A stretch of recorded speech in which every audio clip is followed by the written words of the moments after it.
Kemudian ada lagi yang menolak sirat, ahlul bidah, dengan berkata, ngapain orang-orang mukmin masuk surga diazab? Bukankah tatkala lewat sirat mereka akan terazab?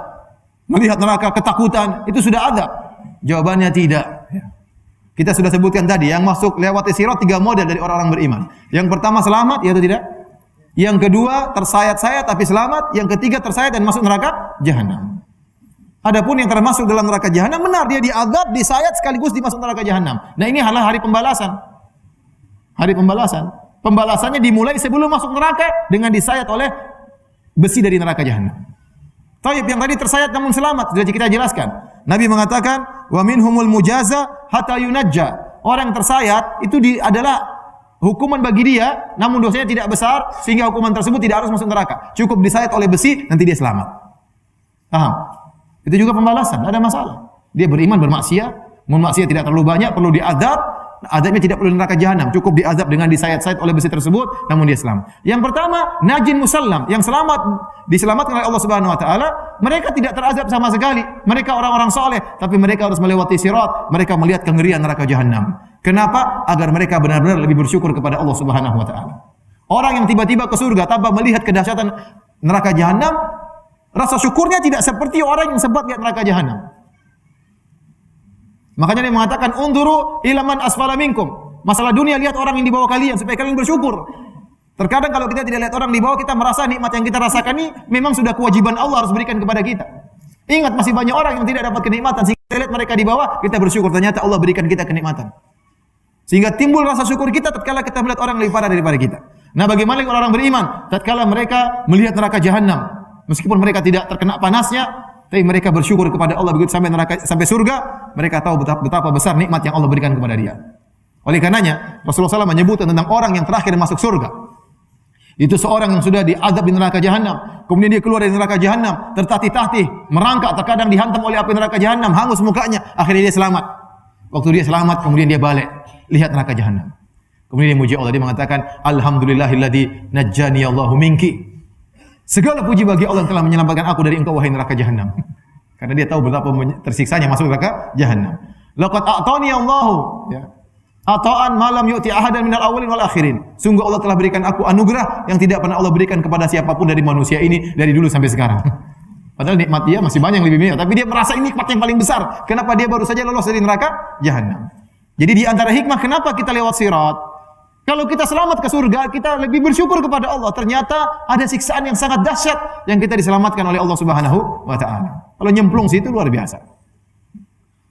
Oleh karenanya perkataan mereka bahwasanya sirat adalah bentuk siksaan, kita bilang enggak jadi masalah. Namanya hari akhirat, semuanya hari pembalasan. Dimulai dari awal, sejak di alam kubur sudah ada hari pembalasan. Apalagi sudah sampai di alam akhirat. Taib. Hadirin hadirat yang dirahmati Allah Subhanahu wa taala. Di antara mereka ada yang menolak sirat dengan pakai akal mereka, dengan berkata, bagaimana kita beriman dengan sirat? Sementara sirat itu masih ada jalan jembatan lebih tipis dari rambut, kemudian lebih tajam dari pedang, kemudian panjangnya seperti itu. Siapa yang berani bisa lewat? Enggak masuk akal. Jawabannya semuanya mudah bagi Allah, tinggal bilang apa, kun fayakun. Kalau menurut kamu ini tidak masuk akal, yang lebih tidak masuk akal daripada itu, manusia mati jadi tulang belulang, tulang belulangnya sudah bercampur dengan tanah, sudah tidak bisa dibedakan mana tulangnya mana tanahnya, tiba-tiba hidup kembali. Masuk akal atau tidak? Kalau pakai logika tidak masuk akal. Tapi Allah mudah dengan mengatakan apa, kun fayakun. Kalau itu mungkin terjadi, makanya lebih mungkin untuk terjadi. Jadi para hadirin hadirat yang dirahmati Allah Subhanahu wa taala, kita beriman dengan ahwal yaumil qiyamah, dengan kondisi-kondisi yang dahsyat yang terjadi pada hari kiamat. Tidak perlu kita menggunakan logika kita, ya, karena akal kita sangat lemah. Akal kita punya batasan, tidak bisa kita lampaui batasan tersebut. Sebagaimana pandangan kita punya batasan. Lihat matahari, mata kita enggak mampu. Lihat jin, mata kita enggak mampu. Padahal jin itu ada. Lihat benda-benda kecil, mikroba, kita enggak bisa lihat. Pendengaran kita juga terbatas, akal juga ada terbatasnya. Banyak hal tidak bisa mampu untuk kita pikirkan. Banyak akal kita enggak mampu. Saya sering bilang, coba siapa yang bisa tahu bagaimana cara kerja HP ini? Bagaimana kok bisa timbul video call? Antum tahu enggak? Enggak gampang, enggak semua orang bisa jelasin. Ya. Apalagi tanya anak kecil, gimana cara video call? Bingung dia. Saya aja bingung sampai sekarang kok bisa. Muncul di ini, kemudian saya ngomong, istri saya di Indonesia, saya di Madinah, kok bisa saya ngeliat-lihatan? Gimana ceritanya? Oh, pakai gelombang, tapi semuanya susah untuk dilogikakan. Siapa yang bisa tahu bagaimana bisa video call? Ada orang untuk jawab. Saya tahu, Ustaz. Kalau ada pulsa bisa, kalau nggak ada pulsa nggak bisa. Otakmu sampai di situ. Menurut saya banyak hal yang otak kita nggak sampai. Menurut kita nggak masuk akal. Banyak hal yang menurut kita tidak masuk akal, sekarang bisa masuk akal. Dahulu pernah seorang raja di Saudi Arabia, gara-gara telegraf dituduh penyihir, diserang oleh umatnya. Diserang, karena raja sudah musyrik. Padahal masalah apa? Telegraf dulu kalau nggak salah. Dianggap pakai jin. Kok bisa dia tahu berita-berita dari mana? Tempat yang jauh. Padahal pakai apa? Telegraf. Saking mantap itu tauhidnya apa? Rakyatnya diserang sama rakyatnya, ini sudah musyrik, raja kita harus diserang. Jadi maksud saya para hadirin, masalah ini kita tinggal terima, beriman kepada Allah Subhanahu wa taala, bahwasanya ada sirat dan kita semua akan disuruh lewat sirat tersebut ya. Semoga Allah Subhanahu wa taala bisa memudahkan kita lewat sirat ya dan masukkan kita dalam surganya ya. Dan terakhir saya ingatkan, kemampuan kita, ketegaran kita untuk melewati sirat bergantung dengan ketegaran kita tatkala menjalani siratal mustaqim di atas muka bumi ini.